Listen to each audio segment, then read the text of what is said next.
Hello, hello. Yan, nako.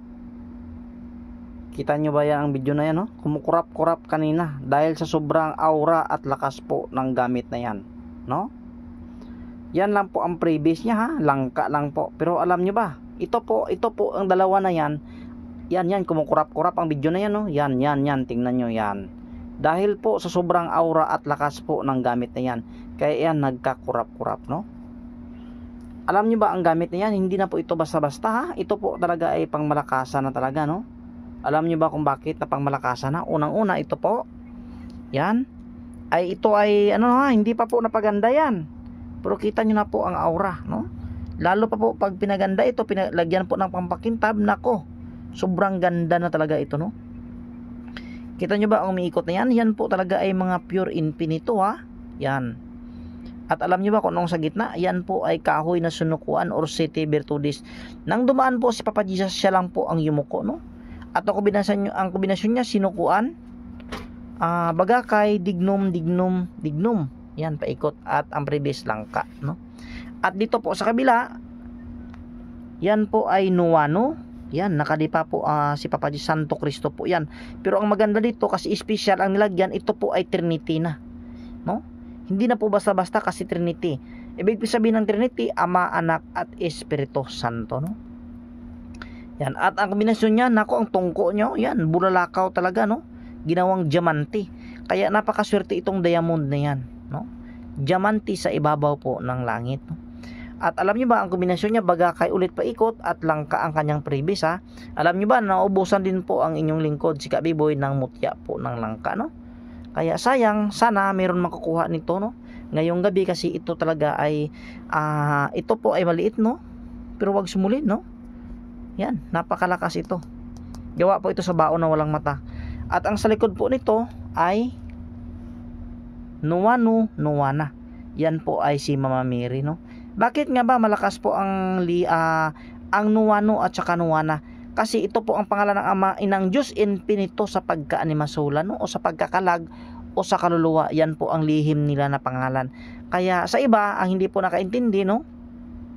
Kasi nga hindi ito tinuro sa simbahan. Ito po ay nakukuha po sa karunungan lihim na ang nakaalam ay mga manggagamot lang po at antingero. Kasi ang iba dyan, no?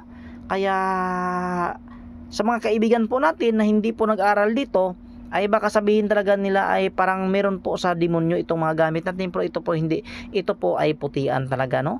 Kasi ang iba kasi ay hindi sila nag-aral, kaya ang iba maraming basher, no?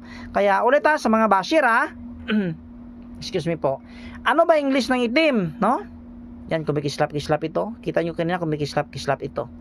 Ano ba English ng itim sa sa English? Ang ibig sabihin po ng black. Pag nanggulo po kayo sa akin ay hindi nyo na po makita ang aking post kasi ibablock ko talaga agad kayo, no?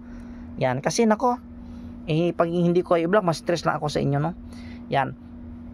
Noon kasi Inre or Nuwano lang, ngayon po pinalakas po ng inyong lingkod, Nuwano at saka Nuwana. Bakit nga ba, no? Kasi Kabiboy, hindi naman yan natin nakikita sa cross, yo.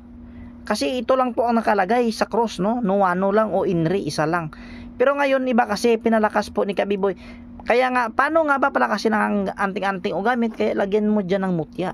Mas maraming sangkap, lalong malakas. Kaya ito maraming sangkap, lalong lalakas, no? Ganyan po ang paggumawa po ng anting-anting. Pag sa pagkain po, maraming sangkap, lalong sumasarap pag maraming sarsa. Ito talaga malakas, no? Kaya kung sino makakuha nito, naku, hindi ka alot mahay, hindi kasi magsisi dito. Kasama mo na ang Panginoon, no? Kaya ito, yan, sample ko sa inyo. Yan po si Nuwano at ito po si Nuwana, no? Si Mama Mary. Kaya napakatagal ko na po na picture na yan. Diyan lang po yan sa akin, no? Yan, napakasagrado po mga mukha na yan. Kaya, no, sa interesado, meron tayong promo ngayon, 2 piraso. Hindi po ako dito maglalagay po ng presyo. Kasi ang iba po ay magagalit sa atin, no? Pero ito po ang masasabi ko sa inyo, ito po ang aking negosyo, no? Yan. Ginagawa ko po itong negosyo, no? Alam nyo ba? Meron akong itatapat sa inyo. Nako, napakahirap po gawin ito. Lalo na ito din. Yan. Hindi po basta-basta, no? Kaya ngayon ay parang, nako, hindi tayo kondisyon ng ating katawan kasi nga pagod na pagod ang ating katawan, no, sa paggawa po ng mga gamit yan. Tingnan no, kumukurap-kurap oh. Grabe po ang vibrate, ang aura, ang lakas nito. Yan. Kahit ito wag sumulin dahil malakas din po. Kaya ulit sa lahat ng nag-share ng ating video, magpaparapol po tayo itong linggo na ito. At ulit hindi po ako nang sawa na sabihin na respeto po ulit sa kapwa ating mga antingiras, mapagpalang araw ulit po sa ating lahat. Grabe ang lakas ng aura.